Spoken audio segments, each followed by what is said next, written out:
The real villain in Brother Bear was never nature, and Denahi was never a monster. And if you stay with me until the end, you're going to see why his hunt is one of the darkest and most realistic portraits Disney ever gave us of what untreated grief can do to a good person. Because Denahi is not just chasing a bear. He is running from collapse. He is using anger to avoid depression. He is using revenge to avoid silence. He is using the illusion of justice to keep himself from facing the unbearable truth that, in what feels like a single stretch of pain, his whole world has been ripped apart. And that changes everything about how this movie feels as an adult, because Brother Bear is not only about empathy, transformation, and nature. Underneath the snow, the wind, and the spiritual journey, it's also about what happens when grief gets trapped inside someone who doesn't know how to feel it, and starts coming out as obsession instead. Most people remember Denahi in the simplest possible way. He's the angry brother, the hunter, the guy chasing the bear through the back half of the story. The human threat while Kenai is off learning compassion. But that reading is way too small for what the movie is actually doing. Denahi doesn't feel like a classic villain. He doesn't have the energy of somebody who enjoys cruelty for its own sake. He doesn't act like a manipulator, or a sadist, or somebody who woke up wanting to spread pain. He feels like somebody whose emotional world has been broken faster than his mind can process. And that matters, because some of the most dangerous people in real life are not evil people in the cartoon sense. They are people who are drowning emotionally, and because they don't know how to name what is happening inside them, they turn suffering into certainty, certainty into purpose, and purpose into destruction. Look at what happens to him. Sitka dies first, and Sitka is not just another brother in the group. He is the balancing force. Huki is the older brother who carries calm, judgment, maturity, and direction. He feels like the emotional roof over the whole family. When someone like that dies, you don't just lose a person. You lose stability. You lose the person who made chaos easier to survive. You lose the one who helped everything else make sense. That alone would be enough to crack someone wide open. But Denahi doesn't get time to process that. He doesn't get space to sit with the shock, to breathe, to cry, to even understand the shape of the loss. Before that wound can settle into anything real, he believes Kenai is gone too. And that second blow is what makes his story so brutal. Because now it isn't one loss, it's a collapse. In what feels like no time at all, he goes from being part of a living bond to feeling like the last person left after the world has already moved on without him. That kind of pain does something violent to the mind. Not violent first in the physical sense, but violent in the way it tears through your normal way of holding reality together. People often imagine grief as crying, silence, maybe staring off into space, maybe tears that come and go. But real grief can be much messier and much harder to recognize than that. Sometimes grief looks like impatience. Sometimes it looks like irritability, control, recklessness, obsession, or emotional numbness. And very often, especially in people who feel like they have to stay useful, grief comes out looking a lot like anger, because sadness is heavy. Sadness drains you. Sadness strips away momentum. Anger does the opposite. Anger puts fire in the body. It gives the mind a target. It makes a helpless person feel like they can still do something. So while sadness is the deeper wound, anger becomes the more livable surface. It is grief with muscles, it is pain wearing armor. And that is exactly where Denahi ends up. That is why his state of mind at the start of the hunt matters so much. He is dealing with what I'd call a double death. First he loses Sitka for real. Then he believes he loses Kenai. And that second loss is psychologically huge. Because if Kenai were still there, Denahi would still have someone who shared the same history, the same memory, the same pain. There would still be another witness to what they all were together. But if both brothers are gone, then Denahi is left alone with a silence too large for one human being. That kind of silence is not just lonely, it is destabilizing. It forces a person to confront the emptiness of survival. And a lot of people, if they are not equipped to face that emptiness, will do anything to stay in motion instead. They will pick a task, an enemy, a mission, a fight, a routine, any structure at all, as long as they do not have to stop long enough for the full reality to land in their chest. That is what makes his anger feel so real. It is not simple rage, it is emotional substitution. His mind cannot carry the full weight of sorrow, helplessness, and isolation all at once. So it converts that unbearable sadness into something more active. Anger is easier to hold than despair. Despair leaves you staring into a hole. Anger points and says that's the problem. Despair makes you feel powerless. Anger makes you feel armed. Despair whispers that nothing can be fixed. Anger lies and says maybe one thing still can. So Denahi grabs the lie because the lie moves, and the movement becomes everything. That is why he feels relentless. That is why he narrows around one purpose so quickly. He is not just reacting to a tragedy, he is building a psychological lifeline out of hostility. He is using hatred like a beam across a broken floor, hoping if he stays on it, the collapse underneath won't swallow him whole. And this is where Brother Bear gets much darker than it looks on the surface, because Denahi's hunt can easily be mistaken for honor. On paper, what he is doing sounds understandable. A bear was involved in Sitka's death. A bear was there when Kenai disappeared. So from Denahi's point of view, the story becomes simple. The bear caused the pain. The bear is the enemy. The enemy must be hunted. That logic is emotionally neat, which is exactly why it is so dangerous. Real loss is almost never neat. Real grief is messy, layered, contradictory, and often impossible to pin to one single source. But the wounded mind loves simplicity when life becomes unbearable. If all your pain can be assigned to one face, then suddenly everything has direction. Suddenly there is something to do. Suddenly the chaos looks like a mission. Denahi is not seeing clearly. He is simplifying because complexity would crush him. That's the illusion of justice at the center of his story. He thinks he is avenging his brothers. He thinks he is acting with purpose. He thinks he is honoring the dead. But if you really watch what the film is showing, he is doing something much darker. He is outsourcing his grief. He is taking every emotion he does not know how to carry and loading it onto the bear. Fear, guilt, loneliness, helplessness, rage, all of it gets condensed into one target. And once the target exists, he no longer has to ask harder questions. He does not have to ask what happens when the hunt ends. He does not have to ask how he is supposed to go back to a life with no Sitka and no Kenai. He does not have to ask who he is if he is no longer a brother in that trio. The hunt answers all of that with one brutal fake solution. Keep moving, keep aiming, keep blaming. Don't stop long enough to feel what's under it. That is such a painfully human thing. We hear the word avoidance, and we usually imagine someone hiding, shutting down, doing nothing. But avoidance can be extremely active. Some people avoid pain by disappearing. Other people avoid pain by becoming engines. They throw themselves into work, the gym, arguments, money, projects, online fights, endless routines, anything that gives them movement and structure. From the outside, it can look like discipline, resilience, or drive. But sometimes it is just sorrow running on a treadmill, because getting off would mean crying. Denahi fits that perfectly. He cannot afford, emotionally speaking, to be still. If he stops hunting, the grief catches him. If he stops chasing, he has to return to silence. If he returns to silence, he has to face the fact that his home, his family, and his sense of self have all been split open. So the pursuit is not only revenge, it is a delay. It is his mind buying time from the truth. If you have ever gone through a major loss, or even a period where your life seemed to crack in multiple places at once, you probably know this instinct better than you think. There are people who lose someone and become obsessed with work, because work is measurable and grief isn't. There are people who get their heart broken and suddenly become incapable of relaxing, because productivity feels cleaner than emptiness.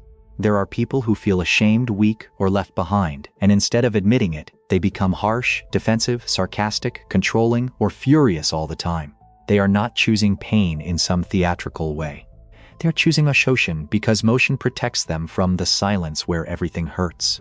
Denahi is the mythic, cinematic version of that same pattern. He is using the hunt the way many people use constant outrage in daily life, as fuel, as structure, as a reason not to fall apart in public or in private. And the movie's frozen landscapes make this hit even harder. The snow, the wind, the distance, the sharp mountain air, none of that is just decoration. It is emotional design. Cold numbs, ice preserves, empty space isolates. The world around Denahi looks the way he feels inside. He is emotionally living in winter. He does not thaw. He does not bend. He does not soften into grief. He hardens around it. And there is always a danger in hardening too much. Hardness can protect you from collapse for a while, but it also kills flexibility. It makes every problem look like something to strike. It makes every pause feel like weakness. It makes every complication feel like an obstacle instead of information. That's Denahi. He is so emotionally locked that he no longer has room for nuance. The whole world gets reduced to one line between himself and the thing he wants to destroy. Healthy grief is messy. It loops, it contradicts itself. One day you cry, one day you feel numb. One day you feel guilty for laughing. One day you feel angry that life kept moving after your loss. One day you feel nothing at all, and that scares you too. Real mourning is not a straight road. It is a broken rhythm. But Denahi cannot tolerate that kind of chaos inside himself, so he creates a straight line. The bear becomes the answer. The hunt becomes the plan. And that straight line feels strong, but really it is just fragile pain that cannot survive complexity. He is not processing, he is reducing, he is not healing, he is narrowing. He is not finding justice, he is finding a shape simple enough to survive in for one more day. That is why his determination feels less like courage and more like emotional emergency. There is also guilt under all of this, and the movie doesn't need to say it out loud for you to feel it. Grief almost always drags guilt in with it. What if I had done more? What if I had seen something earlier? What if I had protected them better? What if I had not failed? Rational or not, those thoughts come fast when loss hits. And in a strange way, guilt can feel easier to hold than helplessness. Because guilt at least suggests there was something you could have controlled. Helplessness says there was nothing you could do. That is harder to bear, so people often hold on to guilt because it gives tragedy a structure. I think Denahi is carrying that too. Sitka died, Kenai is presumed dead, Denahi survived. That alone can rot inside somebody. Why am I the one still here? Why couldn't I stop this? Why do I have to live in the empty space that came after them? The hunt may be the only way he knows to keep those questions from speaking too loudly. And that makes him even more tragic, because once guilt mixes with grief and anger, the hunt stops being only about the bear. It becomes about self-justification.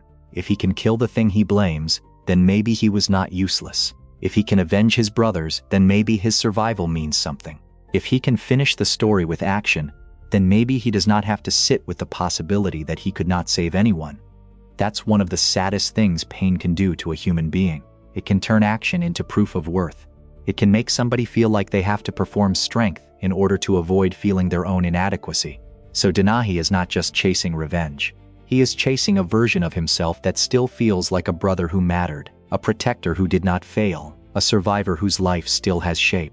If this is already changing the way you see the movie, hype up the video with a like and a comment so the algorithm knows this kind of analysis matters. And subscribe to Animation Files and become a member if you want more breakdowns that go past nostalgia and really get into what the Ansamaskid stories are saying. Because Brother Bear is doing way more than telling us to respect animals. It is showing us how grief, when it goes unnamed, can start wearing the face of purpose. One of the smartest things the movie does is make Denahi's breakdown look respectable from a distance. He appears focused, committed, brave, driven. He has the energy our culture often praises, especially in men. We look at somebody who keeps moving after tragedy and we call that strength. We look at somebody who buries their emotions and pours everything into a mission, and we call that resilience. But sometimes what looks like strength is just highly organized collapse. Sometimes holding it together really means I found a socially acceptable way to avoid falling apart. Denahi is not moving through grief, he is weaponizing it. And because the weapon points outward, a lot of people miss the fact that the real damage began inside him long before it threatened anybody else. That feels painfully true to life. A lot of people are praised for surviving in ways that are actually destroying them. The parent who never stops working after loss. The partner who becomes cold and calls it maturity. The friend who turns bitter and calls it realism. The person who is always fine as long as they never have to slow down. From the outside, they look durable. From the inside, they may be one quiet room away from unraveling. Denahi belongs to that category. His obsession is not proof that he is okay. It is proof that he cannot safely stop. The bear gives him a target, and targets are easier than emptiness. Targets can be followed, traced, hunted. Emptiness cannot. Emptiness has to be felt. That is why he clings to the chase so hard. Without it, he would have to face the full vacancy left by Sitka and the apparent loss of Kenai, and that is a reality he is not emotionally equipped to survive honestly. This is also why the bear stops being just a bear in Denahi's mind. It becomes a symbol, and once something becomes a symbol, empathy starts to die. Symbols are easy to flatten. They are easy to condemn. They exist to carry your meaning, not their own reality. The bear becomes the container for all the pain Denahi cannot process directly. It is no longer an animal. It is a verdict, a sentence, a body onto which he can pour everything that would otherwise collapse back into him. And this is one of the most dangerous emotional moves any person can make. Because the moment you stop seeing something as fully real and start seeing it only as the object that represents your suffering, cruelty becomes much easier. You are no longer dealing with a living being. You are dealing with an idea, and people destroy ideas more easily than they destroy reality. That mechanism is not rare. It happens in ordinary life all the time. In traffic, the other driver becomes an idiot instead of a person. Online, a stranger becomes everything wrong with the world instead of a human being with their own history. In relationships, the person in front of you becomes the one who never understands, or the one who always hurts me, instead of somebody complex, limited, and real. Once that reduction happens, the emotional brakes get weaker. Punishment starts to feel fair. Cruelty starts to feel honest. Denahi's version is bigger and more dramatic because it's a movie, but the psychology is exactly the same. He turns the bear into the official face of his pain, and the second he does that, every part of his rage feels justified, because he no longer has to confront the possibility that his reaction is carrying far more than the bear itself could ever explain. That's what makes his idea of justice so false. Justice, real justice, needs clarity. It needs proportion. It needs the ability to separate what happened from what your pain wants to do with what happened. Denahi has none of that left. What he has is emotional urgency. He has collapse with a direction. He has sorrow dressed up in the language of duty, and that is one of the most dangerous forms pain can take, because when somebody believes their anger is morally sacred, almost nothing can interrupt it. They do not feel like they are lashing out. They feel like they are doing what must be done. They do not feel reactive. They feel righteous. And once a person enters that state, cruelty can become very easy to justify. Denahi thinks he is honoring the dead. What he is really doing is letting the worst moment of his life decide the shape of every moment after it. The real world is full of this. People lose one thing and spend years attacking something else. They feel small at work and become tyrants at home. They feel rejected in love and become vicious online. They feel ashamed of their own failures and turn that shame into endless criticism of everybody around them. The target changes, but the mechanism is the same. Pain that is not named goes looking for somewhere to land. That is why road rage can feel way too big for a lane change. That is why a comment on the internet can trigger a response that sounds like a moral crusade. That is why somebody can scream over dishes, text messages, tone of voice, or tiny mistakes as if those moments are life or death. They are not reacting only to the event in front of them. They are reacting to a whole private warehouse of hurt that never got processed. Denahi is doing exactly that. The bear is not the whole source of his pain. It is just where the pain gets dumped. And there is another reason his hatred becomes so useful to him. It gives him identity. Before the losses, Denahi knew who he was in relation to Sitka and Kenai. He was the middle brother. He had a place in a living structure, a role in a bond that held memory, rhythm, and belonging. After Sitka dies and Kenai appears gone, that identity shatters. This is something people often miss about grief. You do not just lose the person, you also lose the version of yourself that existed with them. The self that belonged to that relationship disappears too. So Denahi is not only grieving his brothers, he is grieving the self that made sense beside them.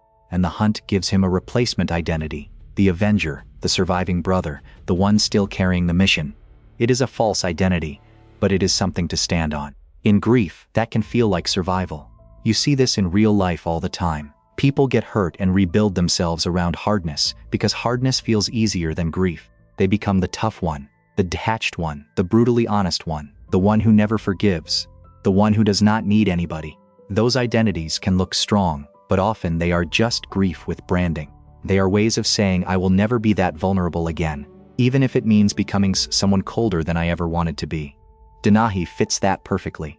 The hunt lets him become someone who still has a role, not the grieving brother, not the lost survivor, not the man staring into the emptiness of his own life, but the hunter, the one with direction, the one with purpose, the one who still knows what to do tomorrow morning.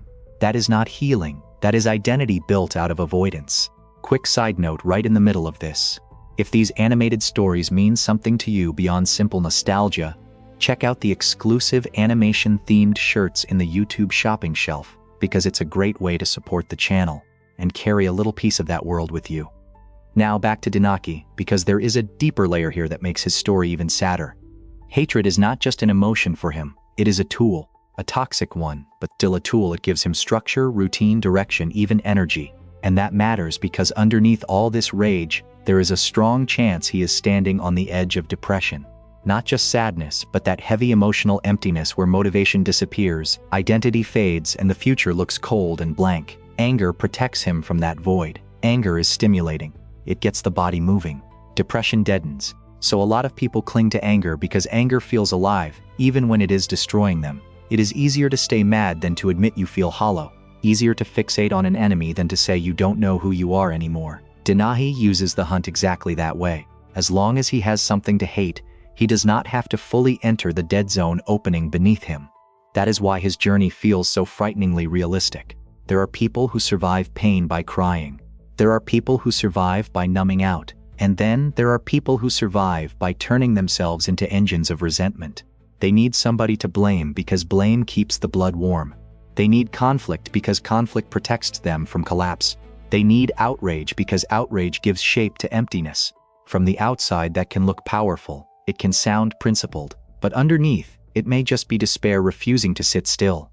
Denahi is not pursuing the bear because the hunt solves anything. He is pursuing the bear because stopping would mean encountering the exact emotional darkness he has been trying to outrun since Sitka died and Kenai disappeared. He would rather freeze in motion than melt in grief. And the movie makes this even more painful by setting Denahi against Kenai's transformation. Kenai, in bear form, is being forced into empathy. He is learning what fear feels like from the other side. He is learning connection, vulnerability, and the emotional reality of another creature's life. Denahi is moving in the opposite direction. He is becoming less flexible, less open, less able to imagine anything beyond the story his pain already wrote for him. One brother is expanding through compassion. The other is shrinking through obsession. One is being pulled toward relational understanding. The other is being pulled into emotional tunnel vision. That contrast is devastating because both of them are suffering, but only one of them is being transformed by that suffering into something softer. The other is being sharpened into something dangerous. This is where the cycle of violence becomes the heart of the movie. Violence does not start with the weapon. It starts earlier when pain becomes permission. I was hurt, so I get to hurt. I was left behind, so I get to become merciless. I was powerless, so now I need control. That logic exists at every level of life. It can destroy a marriage, poison a friendship, ruin a family, or fill an entire public culture with constant hostility. And the frightening part is that it rarely feels ugly from the inside. It feels fair, it feels earned, it feels like balance. Denahi is trapped in that exact psychology. He is no longer just sad. He is sad and convinced that his sadness authorizes destruction. Once a person reaches that point, almost any cruelty can be reframed as loyalty, honor, or truth. That is why I keep coming back to the idea that Denahi is not the villain. He is the warning. The film is not saying be careful of evil strangers. It is saying be careful of what happens when an ordinary human being loses too much, too fast, and has no language for the pain except rage. That is far more unsettling, because it does not let us keep emotional distance. It asks us to look at the parts of ourselves that also present targets when life becomes unbearable. It asks us to admit that anger can feel good not because it heals us, but because it temporarily saves us from feeling weaker emotions we do not know how to carry. Denahi is tragic exactly because his path makes sense from the inside. That is what real psychological horror looks like. Not random cruelty, understandable destruction. And maybe the most uncomfortable part is how often our culture rewards that destruction in smaller forms. We praise the person who stays strong, even if strong just means emotionally unavailable. We admire the one who keeps going, even if going means never grieving. We normalize sarcasm, bitterness, and aggression as if they are proof of intelligence or maturity. We call wounded people realists, when often they are just people who gave up on softness because softness felt too risky. Denahi moves through that whole emotional world. His rage has the shape of purpose, which makes it easier for him and everyone around him to mistake it for something honorable. But honorable suffering is still suffering, and organized rage is still rage. The fact that pain looks disciplined does not mean it is healthy. So the real question Brother Bear keeps asking in the background is this: what happens when a person is too hurt to stop and too angry to see? The answer is Denahi. He loses the ability to perceive anything outside the logic of his pain. Every trail becomes evidence. Every glimpse of the bear becomes confirmation. Every moment of doubt is buried under urgency. This is exactly how obsession works. People think obsession is just passion turned too high, but usually it is pain narrowed into a tunnel because the full world is too much to bear. Obsession simplifies reality. It cuts away everything that does not serve the fixation, and once somebody lives inside that tunnel long enough, they stop seeing clearly. They stop recognizing other people's inner lives. They stop asking whether the thing they are chasing will actually bring peace. Denahi has reached that point. He does not need truth anymore. He needs the hunt to stay alive emotionally. That brings us to the film's darkest revelation. The bear he has been hunting, the creature he has loaded with all his grief, all his rage, all his need for justice, is Kenai, his own brother. The target of his moral certainty is blood. The monster he built in his mind was covering the last living bond he had left. And that is not just a clever twist. It is the emotional sentence of the whole movie. Brother Bear is telling us that blind hatred does not just make us dangerous to strangers. If it goes far enough, it makes us dangerous to the very people we love most.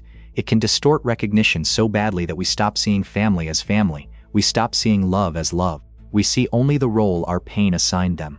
Denahi does not nearly kill a random enemy.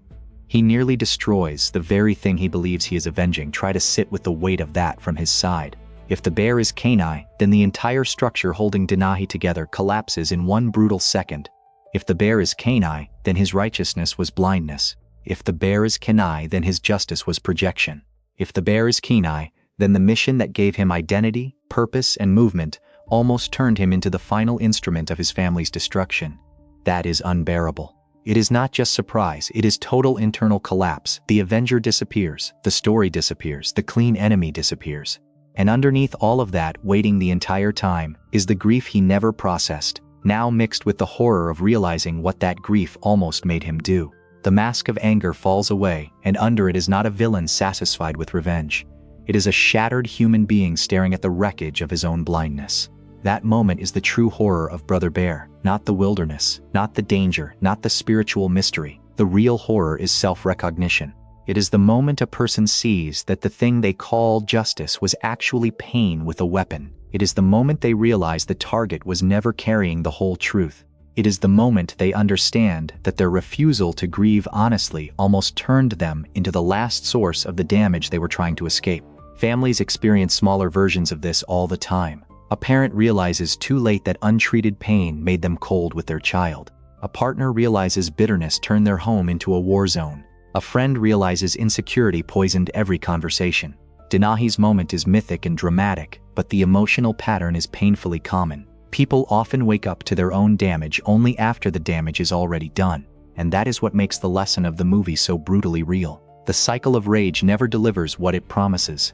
It does not bring back the dead. It does not truly honor the lost. It does not clean up grief. It does not convert suffering into wisdom by itself. All it does is spread the wound, first inside you, then outward into everyone standing close enough to catch it. That is why so many people hurt the ones they love while claiming they are angry about something else.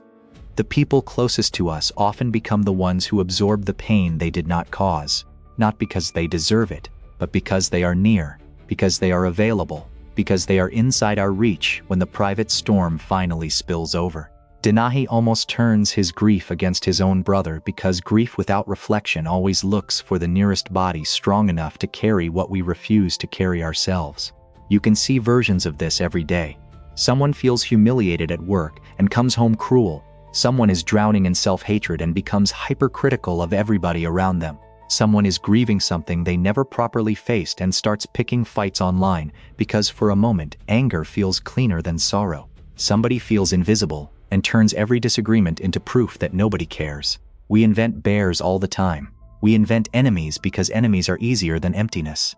We create monsters because monsters give our pain a shape, and once the shape exists, we feel less lost, but only for a moment, because the wound is still there. It was always still there. Denahi is terrifying not because he is unusual, but because he dramatizes a pattern that normal people live out in quieter ways every single day. If this is hitting you right now, hype up the video with a like and a comment, so the algorithm knows people want deeper animation analysis like this. Because stories like Brother Bear stay powerful for a reason.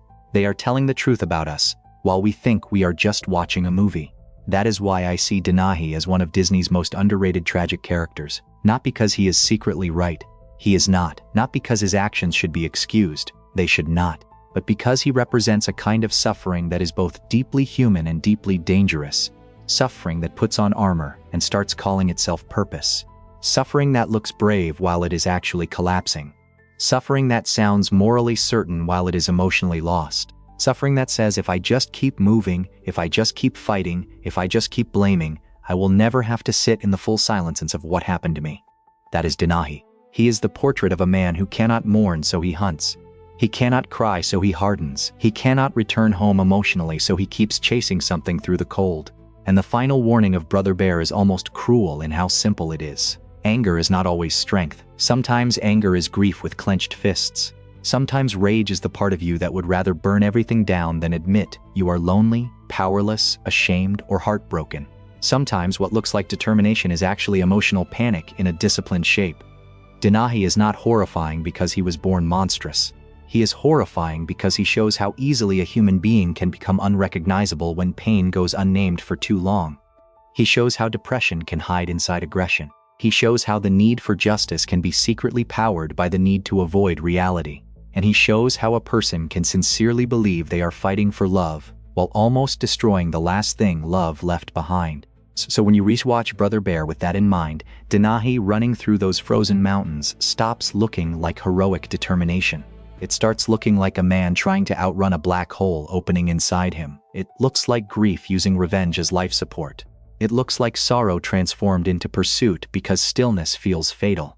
And once you see that, the movie gets much darker, because the scariest transformation in the story is not Kenai becoming a bear. It is Denahi turning his pain into a weapon and mistaking that weapon for meaning. That is the real psychological terror here, not claws, not the wilderness, not nature. The terror is the possibility that, if we do not understand our own hurt, we will call it truth, call it justice, call it purpose, and aim it at the people we cannot bear to lose.